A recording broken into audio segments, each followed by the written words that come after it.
Bom, galera, tá entrando no ar aí a nossa primeira edição desta quarta-feira, como sempre, com muitas informações para vocês. Então já chega, ó, deixando o dedo no like no começo do vídeo, que me ajuda bastante. Tá chegando pela primeira vez aqui no canal? Já se inscreva, ative aí o sininho das notificações e siga o nosso perfil oficial no Instagram. Estamos postando coisa pra caramba lá. Vocês vão ficar sempre bem informados. Também tem memes, tem coisas bem legais que a gente posta lá no nosso Instagram.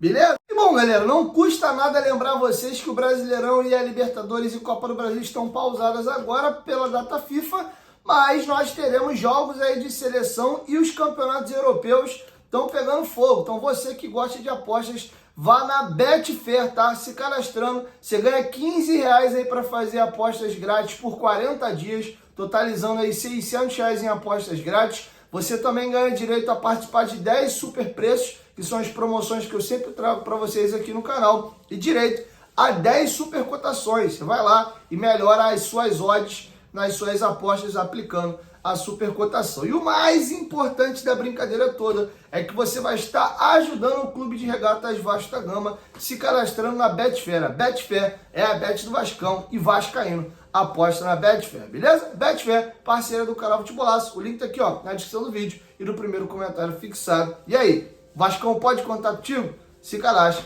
lá na Betfair. Dito isso, galera, vamos aqui começar o vídeo já com um debate, né? O que o Vasco briga nesse Campeonato Brasileiro? Teve um comentário feito pelo Júnior Maestro, que eu respeito demais, eu acho ele um dos melhores comentaristas que a gente tem hoje na TV, um cara sempre polido, um cara sempre respeitoso com todas as equipes, e o Júnior fez um comentário que num primeiro momento, assim, eu não curti muito, mas ao mesmo tempo, em alguns pontos eu concordo com ele. Eu vou trazer para vocês daqui a pouquinho o Júnior falando que o Vasco tem que focar primeiro em fazer 45 pontos e o que vir daí em diante é lucro, porque o Vasco vem de anos aí lutando contra rebaixamento, etc. E esse 8º lugar nesse momento ainda tem uma quantidade considerável de rodadas e tem equipes com jogos a menos, inclusive o próprio Vasco da Gama. E aí eu vou emendar uma coisa na outra. Primeiro, eu vou pegar alguns levantamentos de estatística feitos. Nessa época de final de ano, começa a surgir rodada a rodada, né, a probabilidade das equipes de serem campeões, ir para Libertadores, Sul-Americana, rebaixamento. Então vamos aqui dar uma olhada nos matemáticos, o que as estatísticas estão dizendo hoje, quais são as aspirações do Vasco. O Globo fez o levantamento dele junto com Bola de Cristal, a chance de título do Vasco é 0,09, classificação para Libertadores via G6. Pode virar G7, pode virar G8, até G9, né? 15,9. Sul-Americana, 67,2. Rebaixamento, 1,3. Chance de gol, é um outro levantamento. Título, 0. Libertadores, 9,5. Via G6, tá? Sul-Americana, 76,8. Rebaixamento, 0,5. Espião estatístico do GE, chance de título, 0,01. Libertadores via G4, 0,89. Libertadores via G6, 6,05. Sul-Americana não calcula. Rebaixamento, 2,2. Tá bom? E a Universidade Federal de Minas Gerais, título 0,087. Libertadores via G6, 15,9. Sul-Americana, 67,2. Rebaixamento, 1,3. As chances de rebaixamento do Vasco hoje variam de 1 a 2%. As chances de Libertadores do Vasco aí, pensando em G6, elas estão variando de 6 a 15%. E a chance de Sul-Americana de 60 a 70%. Eu, Diego, hoje estou convicto de que, a não ser que aconteça uma grande zebra aí, pelo menos para a Sul-Americana é garantido o Vasco ir. Para a Libertadores, eu ainda nesse momento vejo as chances similares aí ao que está dando as estatísticas. 15, 8%, pensando em G6. O Vasco tem uma quantidade considerável de pontos para tirar hoje do 6º colocado, que, salvo engano, é a equipe do São Paulo com 41. O Vasco tem 34. 41, 39, alguma coisa assim. Então, lembrando que essas equipes não têm jogos atrasados, nem o São Paulo, nem o Cruzeiro e nem o Bahia. Já o Vasco tem um jogo a menos esse que tem que ser ganho os pontos primeiro, né? Por hora, não dá para contar com esses pontos ainda, seja 1 ou 3. Então, via G6 eu acho difícil, mas eu também estou crendo que algum time brasileiro vai ganhar essa Libertadores. A Sul-Americana eu não tenho certeza, mas a Libertadores eu diria que é pulo de 10 quase. O único time que eu vejo com condição ali de tirar esse título de um brasileiro é o River Plate, que inclusive se reforçou, tá bom? Então acho que um G7 ali é mais garantido. Enfim, eu acho que vai passar muito por esse mês agora de setembro. O Vasco tem uma tabela muito braba, tá? Mas muito braba mesmo. Temos grandes chances aí de inclusive passar um setembro com uma pontuação mais abaixo. Se a gente for super bem, aí de fato o Vasco se consolida na parte mais alta da tabela. Por brasileiro, são 4 jogos em setembro. Flamengo, Palmeiras, Cuiabá jogo atrasado e o Cruzeiro. O Cruzeiro hoje é um confronto direto, o Cuiabá não, já é a equipe lá de baixo. O Palmeiras e o Flamengo são equipes que estão pleiteando o título brasileiro, tá? Então esse mês de setembro vai ser puxado. Passado esse mês de setembro, o Vasco ainda terá 11 jogos do Campeonato Brasileiro a ser disputado. Aí eu acho que dá pra gente consolidar. O Vasco pontuando bem que ele pode completamente riscar qualquer chance de rebaixamento, que na minha cabeça hoje nem entra, mas Deus o livre, se o Vasco tem uma sequência horrível aqui nesse mês de setembro, a galera começa a pontuar e tu fica próximo da zona de novo, tá? Mas acho que, na minha opinião, o Vasco vai fazer um campeonato seguro de Sul-Americana e quem sabe, aí se o time manter essa constância, der uma crescida com o retorno aí do Felipe Coutinho, dos reforços, aí ele pode pensar em Libertadores. Hoje eu acho que meu pé no chão é Sul-Americana e quem sabe uma Libertadores. Eu vou deixar com vocês aí o debate que teve no Seleção Sport TV ali entre o Júnior e o André Rizek. Nos momentos aí que eles passam as imagens do jogo, eu vou ter que colocar uma foto por cima, que se passar melhores momentos aí do Brasileirão, a gente toma strike aqui no canal. Com vocês, o Júnior Maestro e o Verrete, e o André Rizek debatendo aí a situação de campeonato do Vasco da Gama. Oitavo e que está sonhando alto.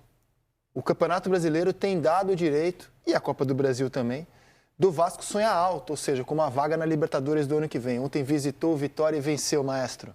Sofreu um pouco no primeiro tempo. Um pouco não, né? Sofreu bastante. Para variar, né? O primeiro tempo não tem sido forte do Vasco, né? Sofreu um pouco, né? O fato do Paê estar no banco, quer dizer, não tinha nenhum pensador ali no meio. Como é que você leu o Paê no banco? Você acha que ele perdeu a posição? Porque ele foi substituído quinta-feira, né? Quinta-feira para ele foi um dia realmente daqueles que nada deu certo, né? Mas em compensação, depois que ele entrou, ele começa a distribuir bem os jogos, a gente sabe da qualidade do Paê, né? E se ele tiver um pouco de liberdade, coloca a bola onde quer. Quer dizer, terminou. O Vasco sonhar alto, eu acho que precisa ter os pés no chão, né? Até em função dos últimos anos, né?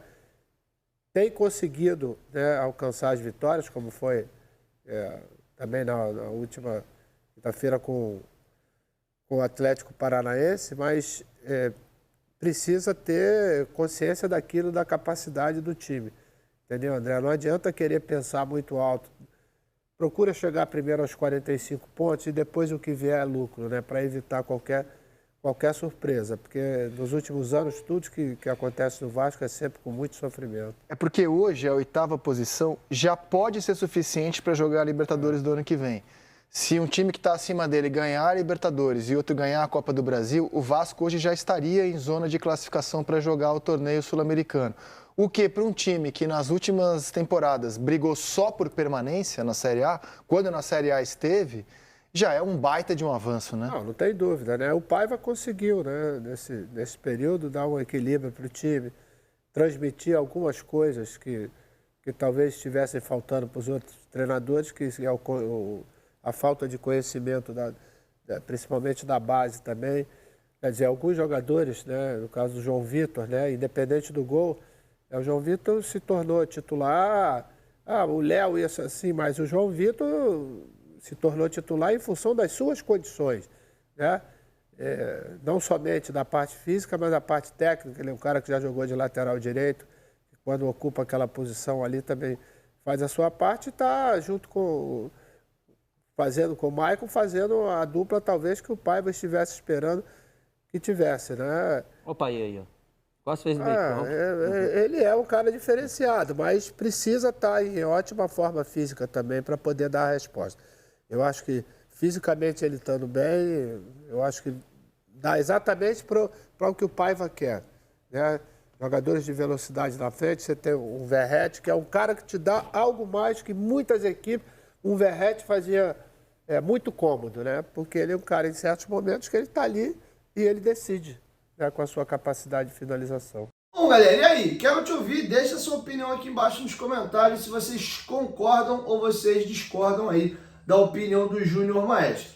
Beleza? Caminhando para a reta final, os jogadores do Vasco estão aí com as suas seleções, né, na Sub-20. Ryan e Leandrinho representando a seleção brasileira. O Jean Davi está na seleção chilena. Me chamou a atenção nas postagens ali da seleção chilena, a La Aurora. É o destaque que eles dão para o Carlito Palácio, jogador que era nosso, está emprestado aí ao Colo-Colo. O Colo-Colo tem um acordo com o Vasco que ele vai comprando percentual. Nem sei como é que tá o final dessa história aí entre Vasco e Carlos Palácio. Ele tá muito bem lá no Colo-Colo, tá? Inclusive o Boca tentou comprar ele no começo da janela, o negócio acabou não indo para frente, mas é um jogador que voltou a ser convocado para a seleção chilena e ele tá bem como destaque lá nos jogadores chilenos, tá bom? Já o Jean Davi se via ele meio que apagado ali nas publicações. Alguns jogadores aparecem bastante, só vi ali uma postagem do Jean Davi. Teve outra foto que ele postou ali com amigos e companheiros no CT,